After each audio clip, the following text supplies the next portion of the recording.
இந்த மே மாதம் 23ஆம் தேதி இந்த வெள்ளிக்கிழமை இந்த காலையில தேவனுடைய வார்த்தை கேட்க வந்திருக்கிற உங்கள் ஒவ்வொருவரையும் இயேசு கிறிஸ்துவின் நாமத்தினாலே மனதார நாங்கள் உங்களை வாழ்த்துகிறோம். நீங்க நல்லா இருப்பீங்க, உங்க பிள்ளைங்க நல்லா இருப்பாங்க, உங்க வீடு நல்லா இருக்கும், உங்கள் குடும்பம் நல்லா இருக்கும், உங்கள் வருங்காலம் நல்லா இருக்கும், உங்கள் எதிர்காலம் நல்லா இருக்கும். ஏன் தெரியுமா?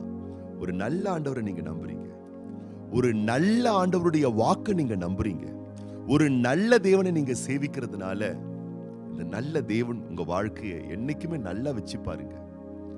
சூழல்கள் நல்லா இல்லாம இருக்கலாம், சூழ்ந்திருக்கிற மக்கள் மோசமானவங்களாக கூட இருக்கலாம், இயற்கைகள் செயற்கைகள் உங்களுக்கு ஒருவேளை ஃபேவரா இல்லாம இருக்கலாம், உங்களை சுற்றி இருக்கக்கூடிய எல்லா விஷயம் பேடா இருந்தாலும் பயப்படாதீங்க. ஒரு நல்ல ஆண்டவர் இந்த காலையில உங்களை ஆசீர்வதிக்க வந்திருக்கிறார். அவருடைய அற்புத ரகமான ஆசீர்வாதங்கள் உங்கள் மேல் தங்க, அந்த ஆசீர்வாதத்தில் இருக்கக்கூடிய வல்லமை உங்கள் வாழ்வில் வெளிப்பட நம்ம ஒருமனப்பட்டு நம்ம ஜெபம் பண்ண போறோம். அதற்கு முன்னாடி உங்களுக்காக நான் ஒரு வசனத்தை வாசிக்க போறேன். கொஞ்சம் கவனமா கேக்குறீங்களா? ஏசாயா தீர்க்கதரிசியின் புஸ்தகம் 17ஆம் அதிகாரம் 2ஆம் வசனம். ஆரோவேரின் பட்டணங்கள் பாழாய் விடப்பட்டு மந்தைகளின் வெளியாயிருக்கும், மிரட்டுவார் இல்லாமல் அவைகள் அங்கே படுத்துக்கொள்ளும். ஒரு பட்டணத்தை குறித்து சொல்லப்பட்டிருக்கிறது, அது பாழாக்கப்பட்டிருக்கிறதா, பல பாதிப்புகள் அங்கே இருக்கிறதா, அதனுடைய சுற்றுச்சூழல்கள் பல ரகத்திலே திகிலை ஏற்படுத்தக்கூடியதாக இருக்கிறதா. யோசித்து பாருங்க, ஒரு பாழான நிலம், ஒரு சூறாவளி வந்து சென்ற ஒரு நிலம், பல வகையான பாதிப்புக்குள்ளாக்கப்பட்ட ஒரு தேசம். பார்க்கிறதுக்கே இந்த சுனாமி பேரலைகள் வந்து சென்ற பிறகு நிலத்தினுடைய நிலப்பரப்பினுடைய இடங்கள் அலங்கோலமா இருந்ததல்லவா, அப்படி இருக்கிற ஒரு சூழல். இயற்கை மிரட்டுது, செயற்கையான மனிதர்கள், செயற்கையான சூழல்கள் மிரட்டுது. ஆனா அப்படிப்பட்ட மிரட்டப்படுகிற பாழாக்கப்பட்ட மோசமான இடத்துல சில ஆடுகள் அங்க இருக்கான். ஆனா அந்த ஆடுகள் எப்படி இருக்கான்? பயமே இல்லாம, திகிலே இல்லாம, இடம் பாழானதா இருந்தாலும் பதறாம சிதறாம நிம்மதியா படுத்து ஆடுகள், மந்தையில் இருக்கக்கூடிய ஆடுகள் இளைப்பாறிட்டு இருக்கான். ஆச்சரியமா இருக்குல்ல? இது எப்படி சாத்தியம்? நம்ம முதல்ல கம்ஃபர்டபுளா நம்ம ஃபீல் பண்ணணும், உணரணும்னா நம்முடைய சுற்றுச்சூழல் ரொம்ப கம்ஃபர்டபுளா இருக்கணும். பாருங்களேன், சுற்றுச்சூழல் ரொம்ப பேடா இருந்துச்சுன்னா நம்ம ரொம்ப பேடா ஃபீல் பண்ணுவோம்.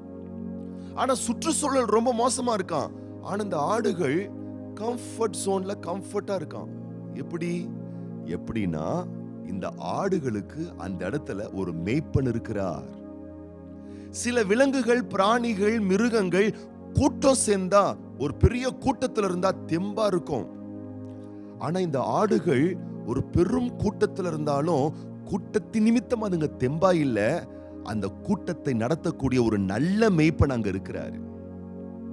ஒரு நல்ல மேய்ப்பன் அங்க இருக்கிறதுனால அந்த ஆடுகள் மிரட்டப்படுகிற நிலையிலும், பாழாக்கப்பட்ட நிலையிலும், பாதிக்கப்பட்ட நிலையிலும் நிம்மதியா இருக்குங்களாம், இளைப்பாறுதலோடு இருக்குங்களாம்.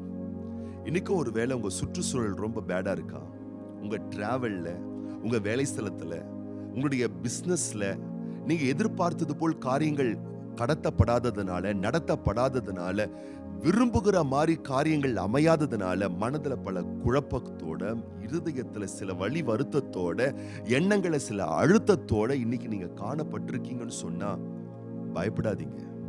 உங்களுக்கு ஒரு நல்ல மேய்ப்பன் இருக்கிறார். நல்ல மேய்ப்பன் தன் ஆடுகளுக்காக ஜீவனை கொடுக்கிறவர். அவருடைய பொற்கரத்தில் நீங்கள் இருக்கிறீர்கள், அவருடைய பிரசன்னத்துக்குள் நீங்கள் இருக்கிறீர்கள். நீங்கள் நடந்தாலும், படுத்திருந்தாலும், நீங்கள் எங்கு பயணித்தாலும் உங்களை ஆராய்ந்து அறிந்திருக்கக்கூடிய தேவனுடைய பொற்கரத்தில் நீங்கள் இருக்கிறீர்கள். அப்ப இன்னைக்கு எனக்கு ஒரு நல்ல மேய்ப்பர் இருக்கிறாரு. சங்கீதக்காரன் சொல்றாருல்ல 23ஆம் சங்கீதத்துல, கர்த்தரின் மெய்ப்பரா இருக்கிறதுனால நான் தாழ்ச்சி அடைய மாட்டேன். அவருடைய நம்பிக்கை பார்த்தீங்களா? அந்த நம்பிக்கை எப்படி அறிக்கை செய்யறாரு பார்த்தீங்களா?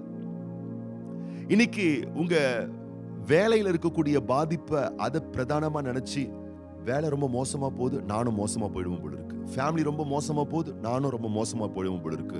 சமுதாயம் ரொம்ப மோசமா போகுது, நான் ரொம்ப மோசமா போயிடுவேன் போல இருக்குன்னு சொல்லிட்டு சமுதாயத்தையும் சூழ்நிலைகளையும் அதனுடைய காரியங்களை உங்களோடு பொருத்திக் கொள்ளாதீர்கள். மெய்ப்பனோடு உங்களை பொருத்திக் கொள்ளுங்கள். கர்த்தரின் மெய்ப்பராய் இருக்கிறார். நான் குறைவுபட மாட்டேன், நான் தாழ்ச்சி அடைய மாட்டேன், நான் ஓட்டாண்டியா போக மாட்டேன், நான் வெறுமையா போக மாட்டேன். ஏன்னா கர்த்தரின் மெய்ப்பரா இருக்கிறார், கஷ்டமின் மெய்ப்பர் அல்ல. உங்களால நம்பிக்கையோட அறிக்கை செய்ய முடியுமா? இன்னைக்கு அறிக்கை செய்யுங்க, ஆச்சரியப்படுவீங்க. குறைவில்லாத ஒரு வாழ்வு இன்னைக்கு உங்களுக்கு சாத்தியமாகும். ஆண்டவர் உங்களை நிறைவாக்குவார். சுற்றுச்சூழலை பிரதானமாய் எண்ணாதிருங்கள். உங்களை சூழ்ந்திருக்கக்கூடிய மேய்ப்பனை நம்பி முன்னோக்கி செல்லுங்கள். அவர் உங்கள் முன்னே சென்று கோணல்களை செவையாக்குவார். கரடு முரடானதை அவர் சமப்படுத்துவார். நல்வாழ்வு தந்து உங்களை அவர் ஆசீர்வதிப்பார். இன்றைய உங்களுடைய சுகவாழ்வுக்காக நான் ஜெபம் பண்ண போறேன். நம்ம கண்களை மூடி ஜெபம் பண்ணலாமா? அப்படியே இன்னைக்கு பிறந்த நாள் காணக்கூடிய அருமையான சகோதரர் சகோதரிகளுக்காக நம்ம ஜெபம் பண்ண போறோம். அதனோடு கூட சேர்ந்து இன்னைக்கு திருமண நாள் காணக்கூடிய அன்பு சகோதரர் எல் ஆமோஸ் எலிசபெத் தம்பதியாருக்காகவும் நம்ம ஜெபம் பண்ண போறோம்.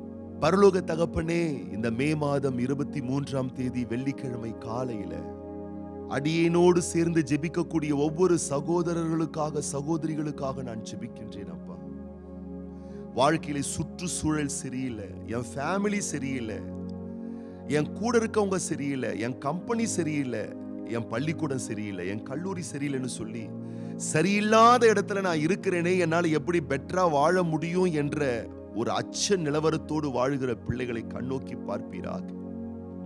பாழான ஒரு இடமா இருந்தாலும் அங்கே ஒரு நல்ல மேய்ப்பர் இருந்ததனால ஆடுகள் மிரட்டுவார் இல்லாமல் இளைப்பாறுதலுக்குள் இருந்ததே. அதுபோல இன்றைக்கு உடைய பிள்ளைகளுடைய சுற்றுச்சூழல் ஃபேவரா சாதகமா இல்லாவிட்டாலும் ஒரு நல்ல மேய்ப்பர் நீருமுடைய பிள்ளைகளுக்கு சாதகமா இருக்கிறீர் என்றதான புரிதலை உடைய பிள்ளைகளுக்கு தருவீராக.